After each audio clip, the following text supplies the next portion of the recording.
our kitchen, right by the faucet, there is this little plaque that says, "Wise men still search for Jesus." And has a picture of the wise men, and it's up for the Christmas season when Father Joshua decided to actually decorate the rectory. He put that there. And when I look at that, I'm reminded of an experience I had when I was first a priest. I did a wedding, a kind of a high-profile wedding of some people who had a lot of connections to Washington, D.C. There were politicians there, people who were elected in office, people who were lobbyists. There were people that were from different organizations that were really well known.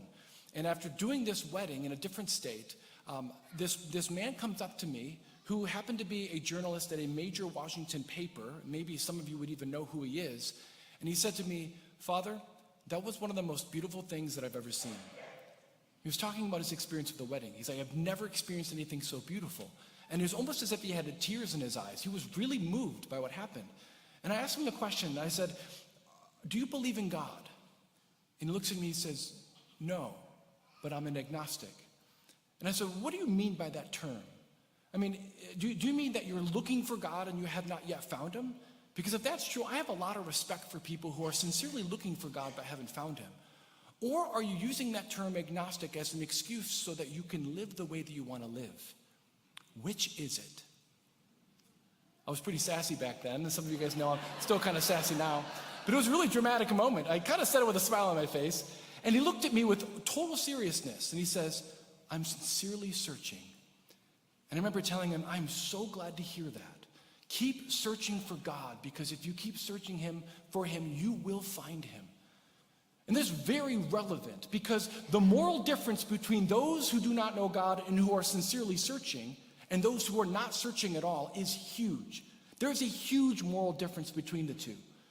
In today's gospel, we see that the Magi from the east are not only searching for God, but they're willing to expend a lot of effort in order to find him. Or the Magi, as we understand in scholarship, were not really kings. They were from Persia, but they were kind of the academics of the age, of their culture.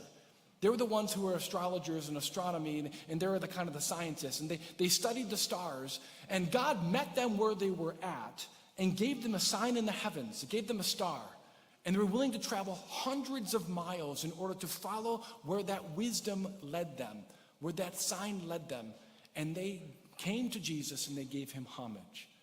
That characteristic of willing to step out and choose to follow the truth wherever it may lead, to expend great effort, showed the sincerity of their own heart as they searched for Jesus. And I think it's important as we celebrate this Epiphany to take a step back then and think about our own loved ones who don't worship God.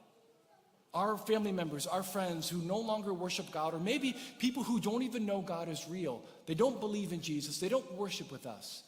And to ask the question, where are they at? Where is their heart? Are they sincerely searching for God and yet have not found him yet?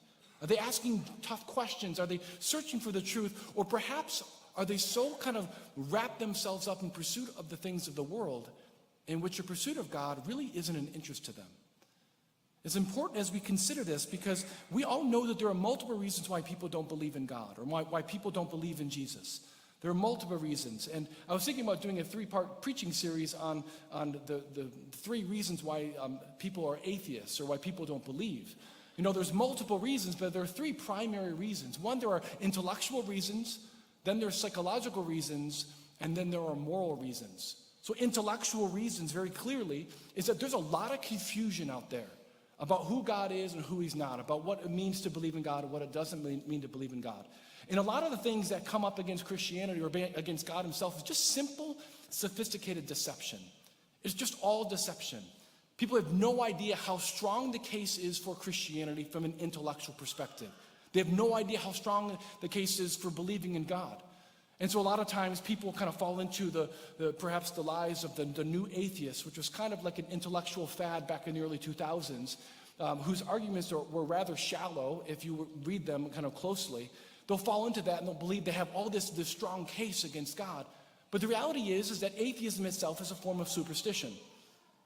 There are really no good arguments for atheism, as there's no real good arguments against Jesus. But a lot of times people have a hard time with that because they don't know what they don't know. So there's a lot of confusion. And so when about a year ago, we did this workshop on faith and science, it was very clear to the people that came to the workshop that not only is there no contradiction between faith and science, but that science itself is a way by which we as people can discover and can actually learn about the creation that God has given to us. That science itself points to God. And so for those of you who were not there, I'm going to probably put some of those resources in the bulletin next week. But that's the intellectual part. But there's also psychological reasons why people don't believe in God. People who do not believe in Jesus. And this gets down to perhaps psychological wounding or relational wounding that has to do issues with the heart. There's a professor, Paul Vitz, who wrote a book called The Psychology of Atheism, which basically catalogs people who have very difficult relationships with people who are meant to provide for them, who are meant to be good examples for them, and they've been seriously hurt. And as a result of that scandal, as a result of that inability to trust, people have a sincere difficulty in believing in a good God because they experience so much suffering in their own life. And people who struggle with that often project onto God all of their negative images of the father figures in their own lives. It's a fascinating thing. But I want to talk about, just real briefly today, is the moral reasons why people don't believe, why people have not yet found God. Because I believe the biggest problem, you look out in our culture today, the biggest problem is not the lack of intellectual arguments for Christianity. That's not the big problem, nor is it the problem, the lack of real clinical help for people who struggle with these deep wounds in their own life so they can believe in God. What we're seeing perhaps, and now what I'm seeing is the biggest problem is plain indifference and worldliness, where people are so kind of filled with trying to seek the goods of this world that they're not interested in seeking anything outside of it. And therefore, they're kind of stuck in this state of rebellion, this state of sin. Think about this particular cycle here. If someone doesn't know that God is love, if they don't live in the truth of God, and they don't know that everything kind of is reflecting a meaning that transcends this world, what happens is, without that framework, they pour themselves into trying to seek the goods of this world with everything they have. They're seeking as much pleasure as possible, as much status, much prestige, much power. And as a result, they live in a worldview in which there's not transcendent meaning, truth, love, and goodness. And as a result, they tend to focus on themselves and not anything outside of them, because all of those things exist outside of them. And being self-focused, they become blind to that reality, and they seek to frantically try to fill themselves with the things of this world all the more. They're kind of in a spiritual trap, a trap that they cannot often rescue themselves from. And as they're struggling with this trap, it's important that their sincerity about seeking the truth matters. And this is my main point. Seeking the truth about God is a matter of the heart.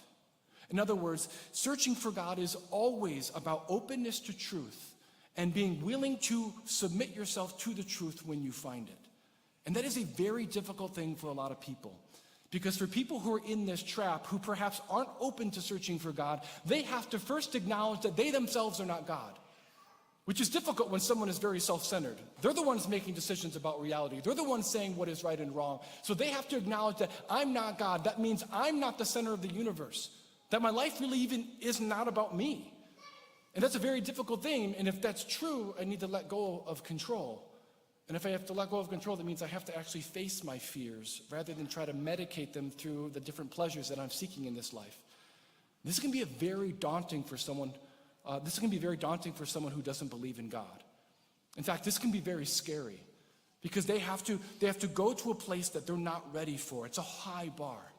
But we who know the love of God, we who know who God is and who reveals himself to us, we know that this God that we're called to submit to is a God who has come to submit himself to us, a God who's come to serve us, a God who gives us hope and forgiveness and mercy. And it's much easier for us to be able to surrender to God because we know who he is.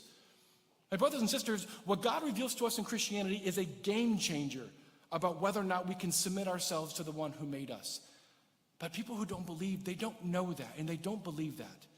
People don't know what they don't know, and so they choose this isolation and this trap that often people fall into. The reality is that when people aren't sincere in their search for God, they're not really interested in evidence. They're not looking for evidence of God, and when evidence of God presents itself to them, some of them even actually seek to try to explain it away, and they seek other evidence against God, and they only focus on that. When people aren't really open to the truth, it doesn't really matter what happens in front of them. They can hear a story perhaps about what happened just a few weeks ago here in this church. There's a man who came to the healing service who had an inch and a half sized bone cyst protruding from his wrist, and he saw it actually go down and flatten right in front of his eyes. Or perhaps the story I shared this summer where there's a woman who is completely blind and the doctor says, you will not be able to see again because your optic nerve has collapsed. And at the word of command, her eyes open like this, something that does not happen in the name of a dead man. You present that to someone whose heart is closed, no matter how smart they are, you will never be able to break through because it's not about evidence, it's about their own heart. My brothers and sisters, the truth is that nothing can overcome a closed heart except the heart itself opening from within and sheer grace breaking through. This is why I always say, no matter how smart you are, you could have 3 PhDs, but if your heart is not sincerely open, none of that matters. So as we pray today for our loved ones who are not practicing the faith, or maybe some of our friends and family who are really struggling, it always remains true that wise men and women always search for Jesus. There are people who are searching for Jesus and they haven't found him. My encouragement is just to remember that we don't know where people are at. We don't know people's hearts. Some people might be more sincere, some people might not be. Regardless of the confluence of factors that cause their unbelief or that prevents them from believing, what we need to do is we need to encourage people to ask tough questions, to seek truth about their reality, their situation, to ask people, what's the meaning of life? What are you here for? What happens after we die? Who is God and who are you? And what is it that we are to believe about Jesus, who claimed to be God?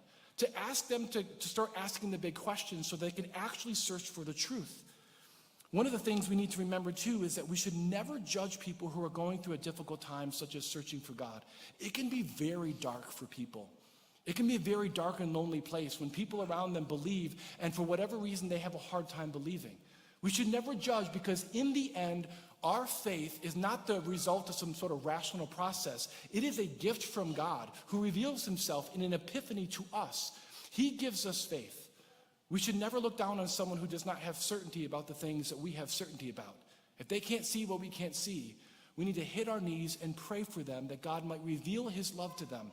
He might give them a manifestation of his love so they can turn away from the darkness in which they're living. And finally, as we continue to help those around us, may we always remember there's more of Jesus for each of us to discover. If he is who he says he is, as the God of love, he's the God of life, he's the fullness of truth, then there's always more for each of us. May we choose seek Jesus with all of our heart and be willing to expend a lot of effort so that we will find him. And finding him, we'll be willing to open up the treasures of our own life to give to him, because we recognize in him is the treasure that we want to hold on to forever.